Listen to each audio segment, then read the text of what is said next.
Nosotros debemos de comprender algo en las Escrituras. Cuando Dios llamó a hombres como Abraham, como Jacob, como Juan el Bautista, como a los discípulos, como a Pedro, como a Juan, a cada uno de esos personajes que usted encuentra en las Escrituras, usted tiene que entender que ellos no eran perfectos. No eran perfectos. David no era perfecto. Moisés no era perfecto. Juan el Bautista no era perfecto. Pedro no era perfecto. Abraham no era perfecto. Jacob no era perfecto. Ninguno de ellos. Saúl no era perfecto. A diferencia de David, es que David conocía su imperfección y en su imperfección buscó al Señor. Yeshua, el Mesías, se hizo como uno de nosotros, imperfecto como uno de nosotros, se hizo como un ser humano, ¿sí? Lleno de toda necesidad, pero él tenía algo, que se acercaba cada día al Padre, todos los días él buscaba la presencia del Padre eterno y buscaba la llenura de su espíritu. Entonces, las Escrituras nos enseñan que por esas razones, por nuestra imperfección, el Señor nos dio mandamientos, el Señor nos dio leyes, el Señor nos dio estatutos, y que al obedecerlos, nosotros le mostramos a Él que le amamos. Es de esa manera. No son palabras, no es decirle Señor te amo. No, Él dice en Juan 14:15, si me amáis, guardad mis mandamientos. En el 21 dice, el que guardar es obedecer, oír, tenerlos presente y obedecerlos. El que guarda mis mandamientos, o sea, Él lo señala y dice, ese es el que me ama, ¿sí? Pero va a algo más elevado. Será amado por el Padre. Amén. Entonces, a través de la palabra de Dios, Él nos va mostrando que en ella conocemos al Omnipotente. En ella conocemos al que es el Shaddai para nosotros, el proveedor. Vamos conociendo la forma en que Él actúa en nosotros. Entonces, Dios quiere que nosotros tengamos una relación muy íntima con Él. La oración no es solamente hablar con Dios. La oración es una relación de un padre, de nuestro Padre, con nosotros sus hijos. Eso es mucho más elevado que decir hablar con alguien. Ahora, nosotros debemos de entender que el Mesías, al que nosotros amamos y por el cual hemos sido llamados, nació ¿en dónde? En la tierra de Israel. Él es un israelita, ¿sí? Y de él viene la salvación, ¿sí?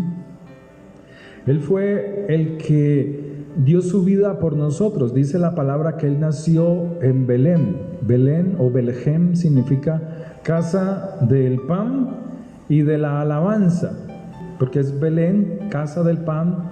Belén de Judá, Judá es alabanza. Entonces, casa del pan y de la alabanza. Y Él vino a darnos alimento a través de su palabra.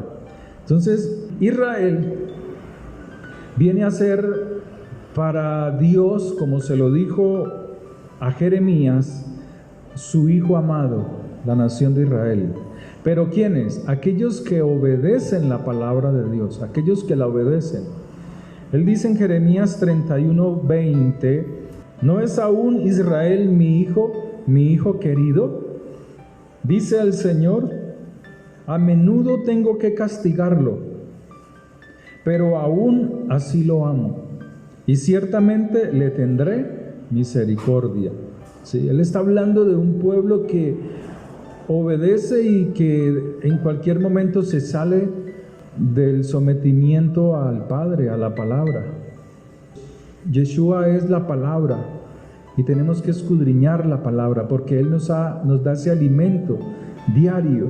Entonces, Dios tiene algo especial con nosotros y así también, fíjese, así también con la tierra de Israel.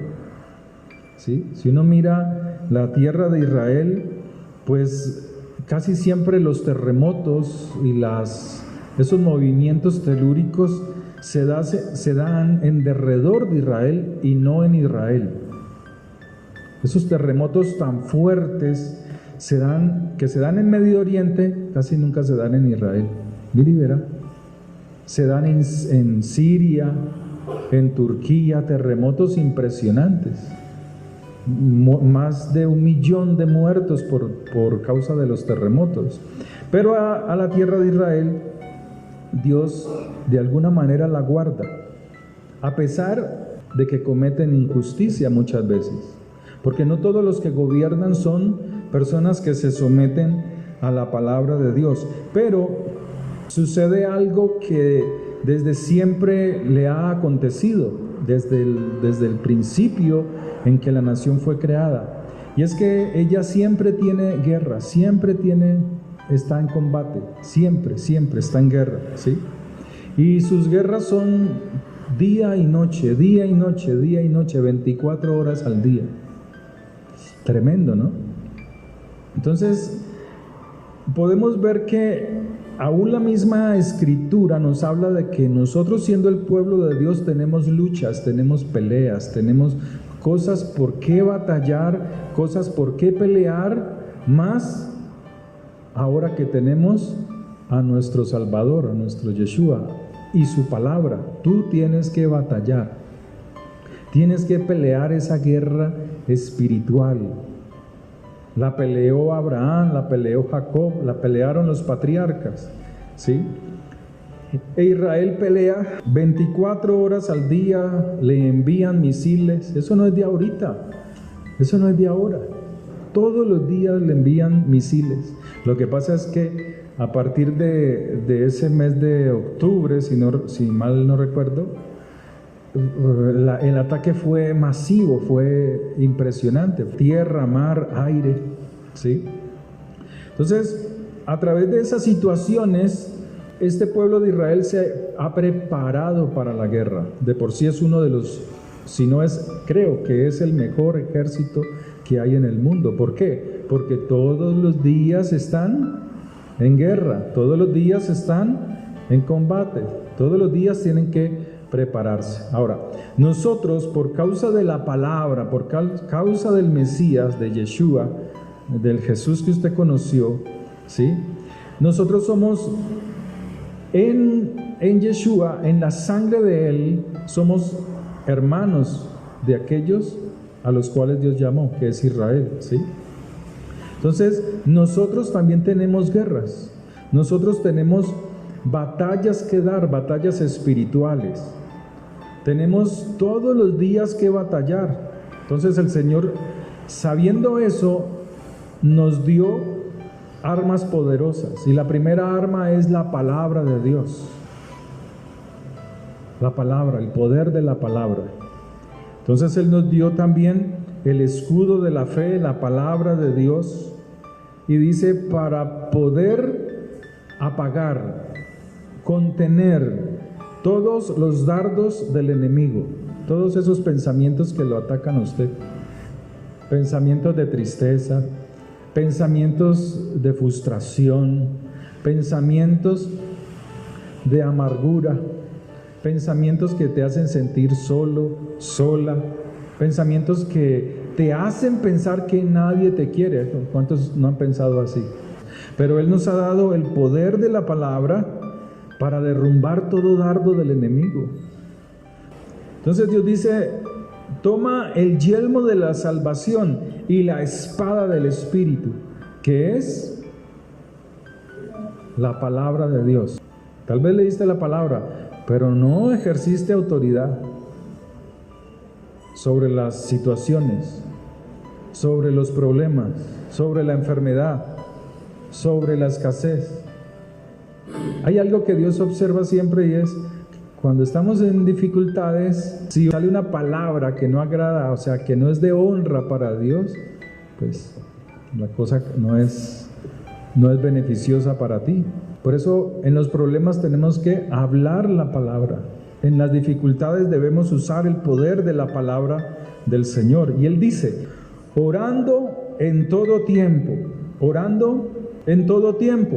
con toda oración. Hay que hacer como hacía David. Señor, los enemigos me rodean, pero tú eres mi ayuda y mi fortaleza. Pero tú, Señor, eres mi escudo, mi torre fuerte. Eso es lo que hacía David. Él no se quedaba pensando en las maquinaciones de sus enemigos. Los enemigos de David estaban dentro de su propia casa, estaban adentro. Y precisamente una de las guerras que tuvo David nació dentro de su propia casa, con su propio hijo, Absalón. Dentro de su propio reinado había gente que no lo quería, gente que amaba a Saúl y a él no lo querían matar. Como hijos de Dios estamos buscando que la gente nos quiera, que la gente te quiera, que tú seas agradable a todos. No sucede así. Cuando tú tienes la palabra, cuando tú actúas en obediencia a las Escrituras, vas a encontrar rechazo. Vas a encontrar gente que no te quiere. Ay, no, es que este man es de esos aleluyas, es de esos evangélicos, es de esos que leen la Biblia, es de esos que... Porque así sucede.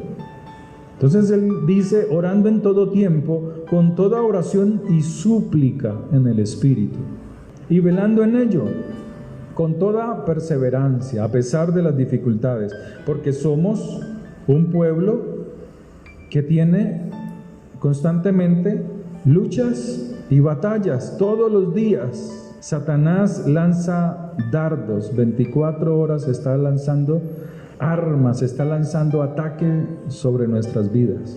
Pero usted tiene que levantarse en el poder del nombre del Señor. Amén. El Señor nos dice que nos revistamos de toda la armadura para pelear contra las obras infructuosas de las tinieblas. Por eso usted tiene que cuidarse de no abrir puertas al enemigo, de no abrir puertas al diablo. Pero el primer enemigo que tú tienes que vencer, ¿cuál es? Tus pensamientos. Es el primero. Es el primer enemigo que tienes que vencer, que tenemos que vencer. Él es el que nos incapacita, pero nosotros lo derrumbamos en el nombre del Señor. Amén. Él es el que, si tú le permites, Él dice, no, estás incapacitado, estás enfermo, estás vieja, estás joven, nadie te quiere, eres feo, eres fea. Yo conocía personas que venían alguna vez acá a la congregación y decían las niñas, no, es que yo me siento fea. ¿Sí? O jovencito, no, pastor, es que yo me siento rechazado, feo. Porque esos son pensamientos que Satanás pone en la mente. Tal vez los tuvimos alguna vez. Pero hoy somos más que vencedores en el Señor. No espere que el mundo te ame si verdaderamente tú sigues al Mesías. Por eso el Señor nos dice, el que ama mi palabra guarda. Eso es enamorarse de la palabra.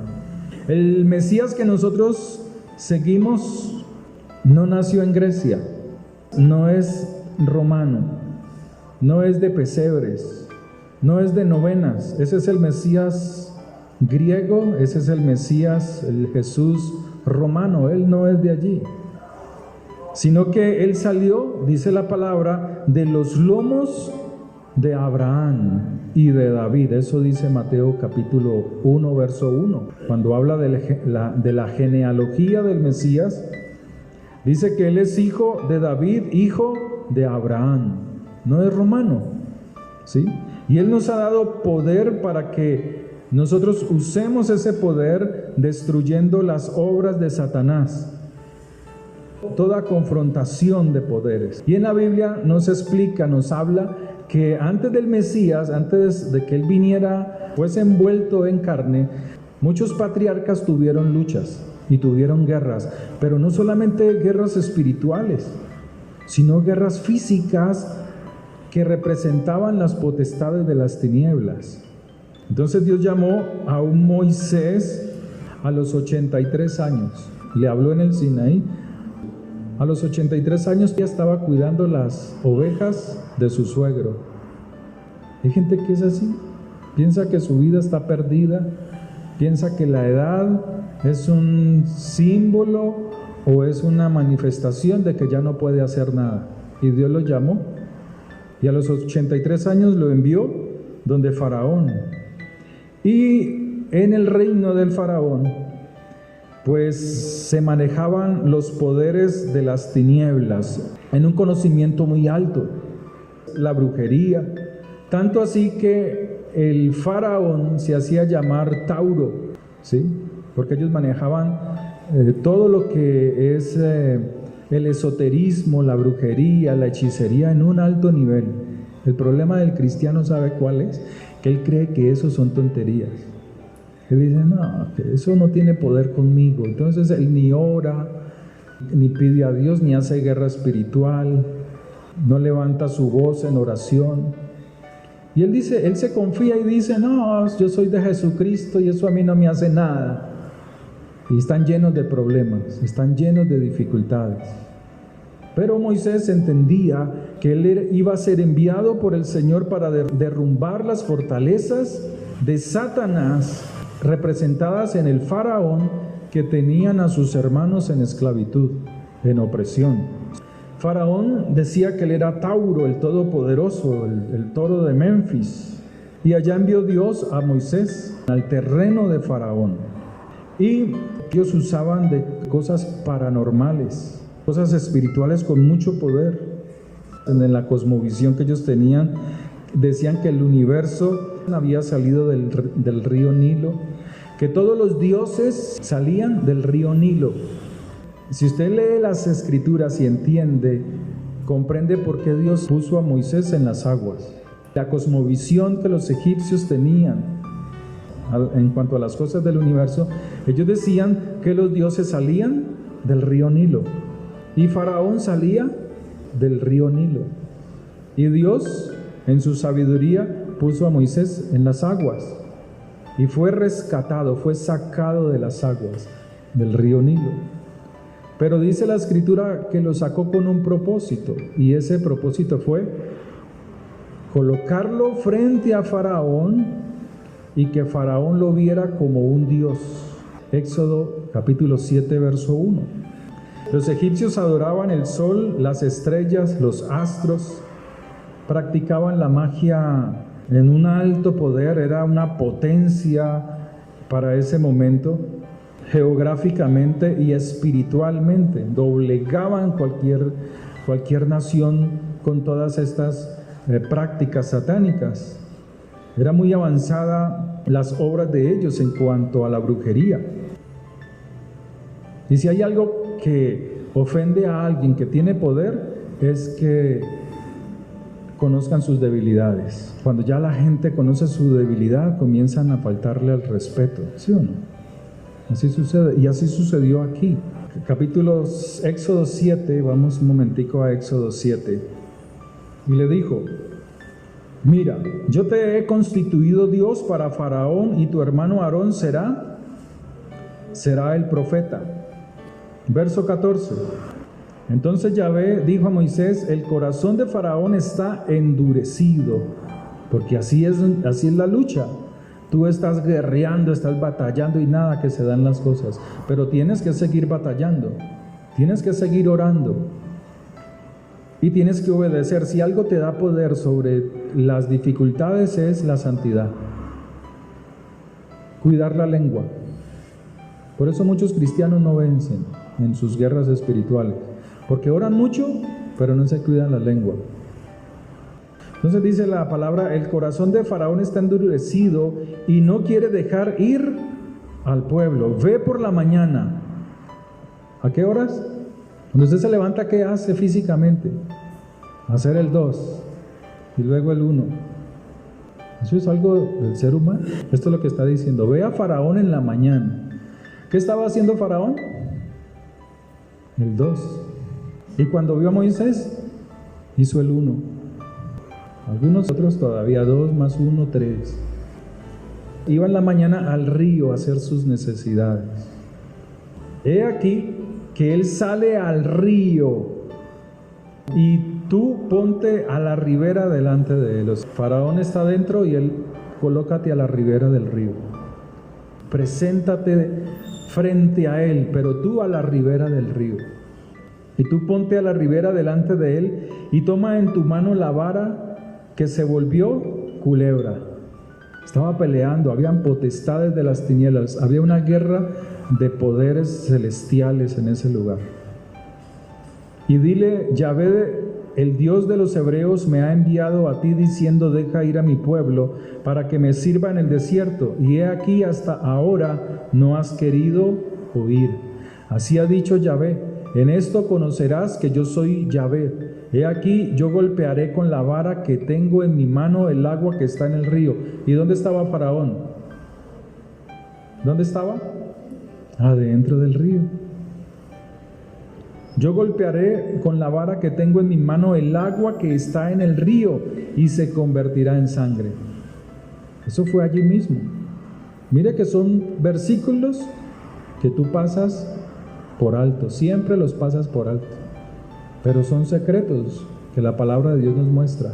Y los peces que hay en el río morirán y hederá el río y los egipcios tendrán asco de beber el agua del río. Y estando Faraón dentro, el agua se volvió sangre. ¿Y qué pasó con todo lo que él hacía? El 2 y el 1, todo eso sale a flote. La inmundicia de Faraón, mostrando que él era un hombre como cualquiera. ¿Sí? Porque eso es lo que hace Dios. Primero quiere mostrarnos que nosotros tenemos el poder y la autoridad para derrumbar las potestades de las tinieblas. Que Satanás está derribado, está derrumbado. Pero aún él estando en el suelo, él usa de sus estrategias para tumbarte, para derribarte. ¿Sí? Ahora, dice la palabra de Dios que cada vez que Moisés hacía algo, convertir la vara en culebra, dice que los hechiceros hacían lo mismo, dice la escritura en el 7:11. Entonces llamó Faraón a sabios y hechiceros e hicieron también lo mismo. Ellos también convirtieron el agua en sangre, pero no el agua del río, sino de las vasijas. Los mismos hechiceros. Sí, allí lo dice más adelante. Verso 22, y los hechiceros de Egipto hicieron lo mismo con sus encantamientos. Y el corazón de Faraón se endureció y no los escuchó como Yahvé lo había dicho. O sea, ellos manejaban toda esa magia negra, pero en un nivel muy elevado. Pero más poderoso es el Señor. Estaba mostrando que Dios era más poderoso que todas que los hechiceros en los que él confiaba, que la brujería que ellos podían hacer, ¿sí? Practicaban el vudú en alto nivel, en un nivel muy alto. Dice los libros, dice algunos libros, que ellos hacían imágenes de soldados y de barcos, los egipcios, que cuando entraban en las guerras con los vecinos o países para conquistar, aquellos que venían en barcos o esos ejércitos enemigos, ellos al usar esas imágenes, esos barcos, esos muñecos, ellos los destruían con la mano, con sus manos, estos brujos hechiceros, y allá sus enemigos eran vencidos. Se hundían en el mar o alguna cosa sucedía en ellos. Es un poder alto de las tinieblas, pero el Señor les mostraba a Moisés que él tenía el poder en la vara, en la palabra de Dios. Amén. Cuando usted usa la palabra de Dios, ella es como una vara que destruye toda potestad de las tinieblas, que destruye toda opresión, todo lo que estorba en su vida espiritual y le afecta en su vida física. Ahora, en Éxodo 6, mientras usted lo busca, yo le digo algo. Muchas veces Satanás usa esa clase de cosas, de magia negra, de hechicerías. Y muchas personas buscan magia negra, hechicería, para ser sanados, para ser liberados.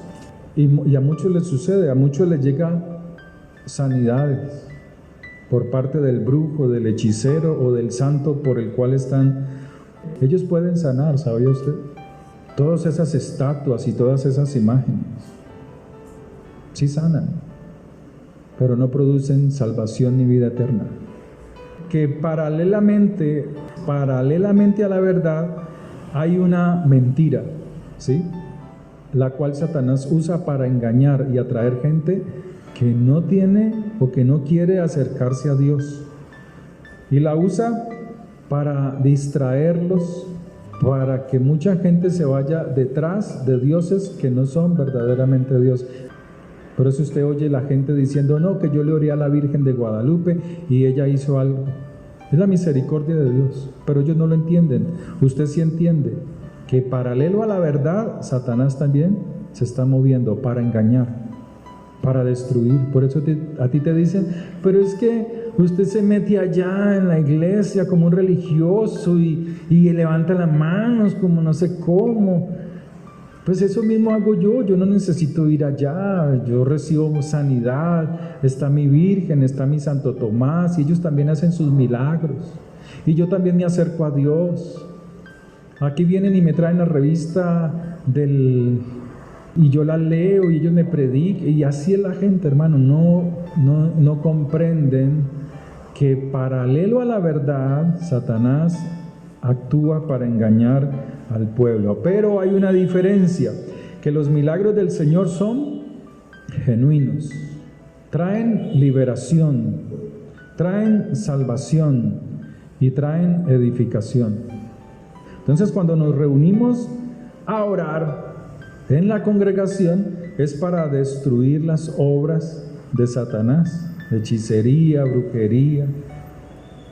Pero a muchos cristianos les pasa como a los patriarcas, a muchos creyentes les pasa como a Abraham, como a Isaac y como a Jacob. Si usted mira Éxodo capítulo 6, en el verso 3, dice, y me aparecí a Abraham, a Isaac y a Jacob como Dios omnipotente, mas en mi nombre Yahvé no me di a conocer a ellos. O sea, yo me di a conocer a ellos como Dios poderoso, pero mi nombre, ellos no lo conocen. O así estamos a veces.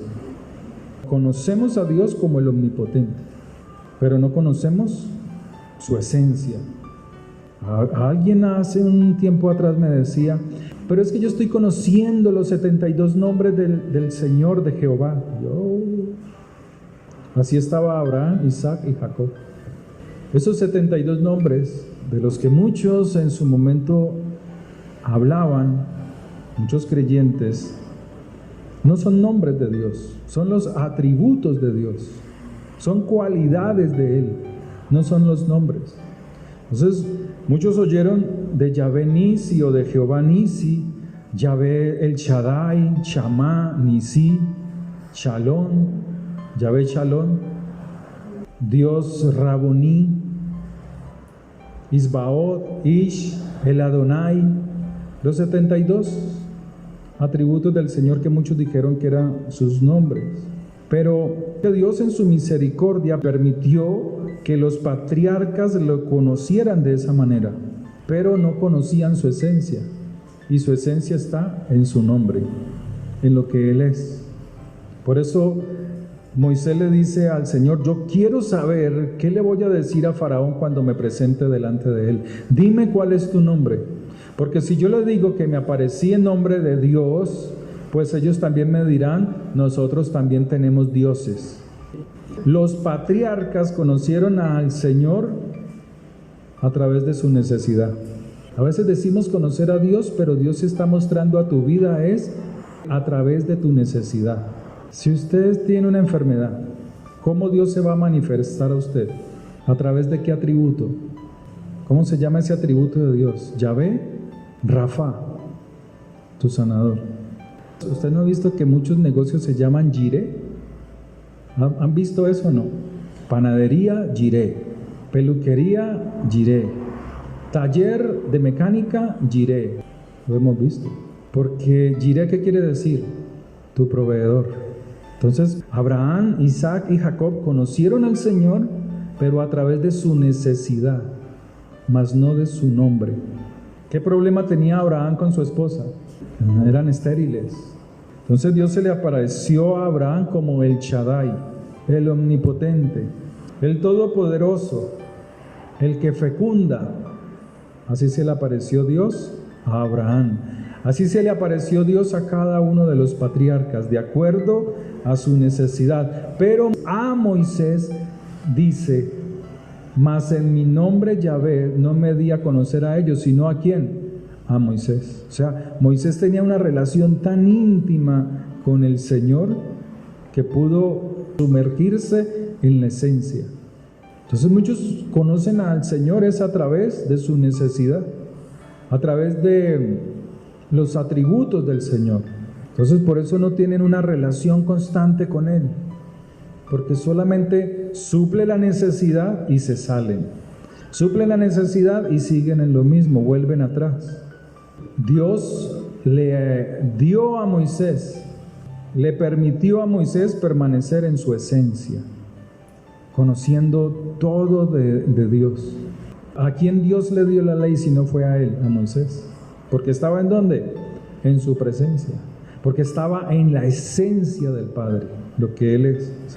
Y con esa esencia es que Él va y enfrenta las potestades de las tinieblas en Egipto, que tienen oprimido a los hermanos de Él, al pueblo de Israel. Y dijo: así dirás a los hijos de Israel: yo soy el que soy, yo soy el que permanece por la eternidad, yo soy el que está hoy, en el presente y en el futuro. Me ha enviado a vosotros, este es mi nombre, dice ahí, para siempre, con él se me recordará por todos los siglos, con ese nombre. ¿Sí? Entonces Moisés conoce la esencia del Señor. ¿Quién es? ¿Quién es el que le ha llamado? Y así debemos de ser nosotros. ¿Quién es el que nos ha llamado? Porque es que en los problemas nos quejamos, nos angustiamos, nos desanimamos, dejas de buscar al Señor, empiezas a decir: que Dios, ni qué cosa, ni qué hacer, porque no conocemos su esencia. Solo conocemos el atributo de Dios, lo tenemos para que nos ayude a solucionar el problema, pero no tenemos la esencia. Como no tenemos la esencia, entonces te desanimas. Algo que quiere Dios es que nosotros no le traicionemos, que usted sea fiel, que seamos verdaderamente fieles a Dios, que nos comportemos tanto en nuestra intimidad de nuestra casa, así mismo seamos fuera. Que nada de lo que está en el mundo sea nuestra esencia, sino que sea Dios mismo. Amén. A la verdad yo te he puesto para mostrar en ti mi poder y para que mi nombre sea anunciado en toda la tierra. Deja ir a mi pueblo para que me sirva, porque yo enviaré esta vez todas mis plagas a tu corazón, sobre tus siervos y sobre tu pueblo, para que entiendas que no hay otro como yo en toda la tierra. Porque ahora yo extenderé mi mano para herirte a ti y a tu pueblo de plaga, y serás quitado de la tierra. Y a la verdad yo te he puesto para mostrar en ti mi poder, y para que mi nombre sea anunciado en toda la tierra. Misericordioso. Dios podía enviar todas esas plagas de una vez, acabaría con esta nación, con Misraim, pero no lo hizo así. Y allí se muestra la misericordia de Dios para con los necios, con los tercos, que no los acaba de una, sino que Él tiene misericordia aún de ellos. No lo quiere destruirlos, sino que quiere es su salvación. Amén. Verso 17, hablando Dios a Moisés: y Yahvé dijo a Moisés: también haré esto que has dicho, por cuanto has hallado gracia en mis ojos, y te he conocido por tu nombre. Él entonces dijo: te ruego que me muestres tu gloria. Y le respondió: yo haré pasar todo mi bien delante de tu rostro, y proclamaré el nombre de Yahvé delante de ti, y tendré misericordia de quien Él quiere, del que tendré misericordia, y seré clemente para con el que seré clemente. dijo más: no podrás ver mi rostro, porque no me verá hombre y vivirá. Pero ¿qué clase de hombre? ¿Qué clase de hombre no puede ver a Dios? ¿Cómo? El que no está limpio de manos y el que está sucio de corazón no puede ver a Dios. Mateo capítulo 7, verso 22. Muchos me dirán en aquel día: Señor, Señor, ¿no profetizamos en tu nombre? ¿Por qué? Porque muchos usaron de sus atributos, pero no tenían la esencia de Dios. Y en tu nombre echamos fuera demonios. ¿Qué atributo es ese? Y en tu nombre hicimos muchos milagros, sanaron enfermos, pero solo tenían sus atributos, no conocían la esencia de Dios, no caminaban con el Señor. Entonces les declararé, nunca os conocí. Aquí no le está hablando a los impíos, aquí Yeshua no le está hablando a los pecadores, ni al que está en la cantina, ni al que está fumando marihuana y nunca ha conocido al Señor. Aquí le está hablando a personas que dicen conocer al Señor, a personas judías, cristianas, que dijeron conocer al Señor, a personas que de alguna u otra forma conocían de Él, sabían de Él, pero solo lo buscaban por su necesidad, para que les ayudara y nada más. Nunca se acercaron a la esencia de Dios, de Yahvé, nunca quisieron, sino que conocieron al Mesías, conocieron al Señor, pero seguían en sus andanzas, en el hombre viejo, en el hombre caído. No tuvieron compromiso con el Señor, salir verdaderamente del pasado. No, que yo me aprendí los 72 nombres, pero no tienen una relación con la esencia que es Él. Esa esencia es la que es representada en esos atributos. Abraham, Isaac y Jacob me conocieron no por mi nombre. Yo me di a conocer a ellos, pero no con mi nombre, sino con mis atributos. Porque Abraham era estéril, entonces yo me di a conocer como el omnipotente, el Shaddai. Jacob necesitaba dinero en abundancia, entonces yo me di a conocer como Yahvé Jireh. Necesitaba salir de los problemas. ¿Cómo estás conociendo? ¿Cómo tú conoces al Señor? ¿Por sus atributos? Sí, pero tienes que conocer su esencia. Y para conocer la esencia de Dios requiere de más entrega, de morir verdaderamente a las cosas del mundo, aquellas cosas que te atraen y te mueven. Yo tanto que busco a Dios y tanto que me santifico y tanto que me purifico y tanto que le oro y tanto que ayuno, que le busco y sigo igual, no veo cambios. Si el Mesías, Yeshua, vino a nosotros y nos dio su gracia, pues esa gracia no es como dicen en el cristianismo o muchos cristianos, que esa gracia que Dios da es para ellos seguir en su conducta equivocada, permisiva, y que Dios los salva, como decía alguien por acá alguna vez. Que no, yo estoy en la gracia de Cristo y que el Señor me perdona y que mis hijos están en adulterio, están en fornicación, ahora vive con un tipo, vive con una señora que no es su esposa, se acuesta con la una, se acuesta con la otra, pero la gracia de Dios le ilumina y él ora y él clama y él ayuna. Esa es la gracia de muchos cristianos. Se valen de esa mala interpretación para caminar en esas conductas que no tienen nada que ver con el reino de Dios, para seguir en su pecado. El que recibe al Mesías verdaderamente es para tener una vida diferente y con propósito. Padre, oramos dándote gracias.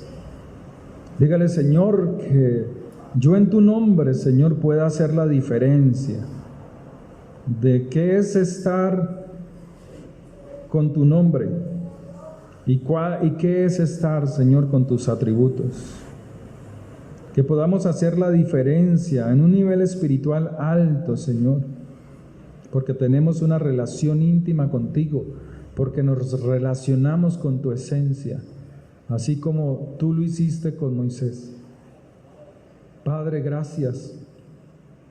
Padre, tú nos has dado dones, y muchos buscan dones, dice tu palabra, que muchos quieren dones, y aunque esto es bueno, Señor, los dones son para servir a otros, oh Dios. Pero los dones, antes que los dones, tú quieres que nosotros cambiemos, que haya un cambio en nuestro interior. Muchos